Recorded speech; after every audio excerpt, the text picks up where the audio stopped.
बिस्मिल्लाहिर्रहमानिर्रहीम। अस्सलाम वालेकुम दोस्तों, मैं हूं असद हबीब पालारी, लेक्चरर फ्रॉम हाला बॉयज़ कॉलेज। दोस्तों, आज का जो हमारा टॉपिक है वो है डीएनए फिंगरप्रिंटिंग। इससे हम एक क्रिमिनल केस को सॉल्व करते हैं। तो फर्स्ट ऑफ ऑल हम डीएनए फिंगरप्रिंटिंग को देखते हैं। हर इंसान का एक यूनिक जेनेटिक मेकअप होता है जिसे हम डीएनए फिंगरप्रिंटिंग कहते हैं। हमारा डीएनए फिंगरप्रिंटिंग किसी और के जैसा नहीं हो सकता।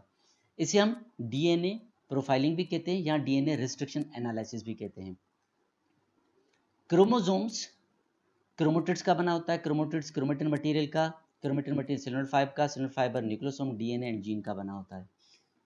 ये एक ऐसी टेक्निक है जो based on identification of nucleotide sequence हम सबका 99.9% जो होता है सेम होता है, सिर्फ 0.1% डिफरेंट होता है। इसी डिफरेंट को हम डीएनए फिंगरप्रिंटिंग के लिए यूज करते हैं, जिसे हम वीएनटीआर कहते हैं।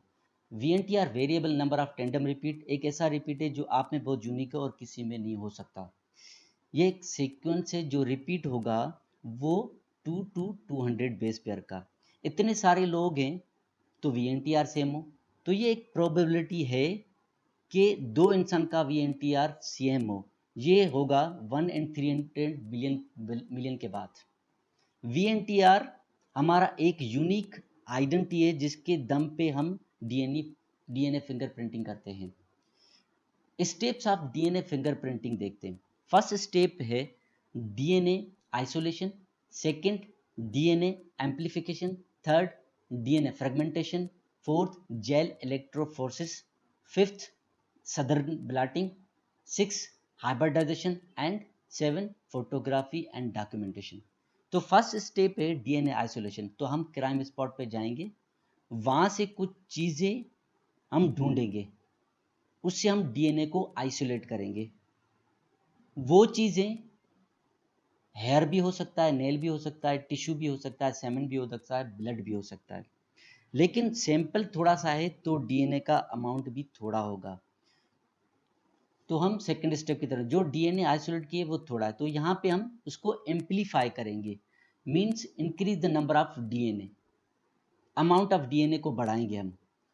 इससे डीएनए को बढ़ाने के लिए हम लैब में पीसीआर टेक्निक को यूज करेंगे। इसी टेक्निक को हम इन विट्रो टेक्निक भी कहते हैं।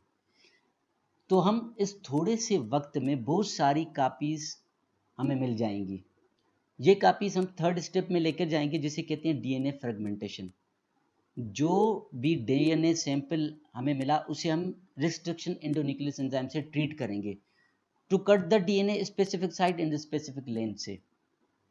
इस टेक्निक से डबल स्टैंडर्ड डीएनए वो सिंगल स्टैंडर्ड डीएनए में कन्वर्ट हो जाता है। डीएनए को हम ट्रीट करेंगे रिस्ट्रिक्शन एंजाइम से तो छोटे छोटे फ्रेगमेंट्स हमें मिलेंगे जिसे हम कहते हैं रिफ्लिप, रिस्ट्रिक्शन फ्रेगमेंट लेंथ पॉलीमॉर्फिज्म। अलग अलग लेंथ का डीएनए हमें मिलेगा। इसको लेकर हम फोर्थ स्टेप में जाएंगे जिसे कहते हैं जेल इलेक्ट्रोफोरेसिस। यहाँ पे हम करंट की मदद से डीएनए फ्रेगमेंट को मूव कराने की कोशिश करेंगे। और जो हम यहाँ पे एक जेल इस्तेमाल करेंगे उस जेल को हम एग्रोस जेल कहते हैं।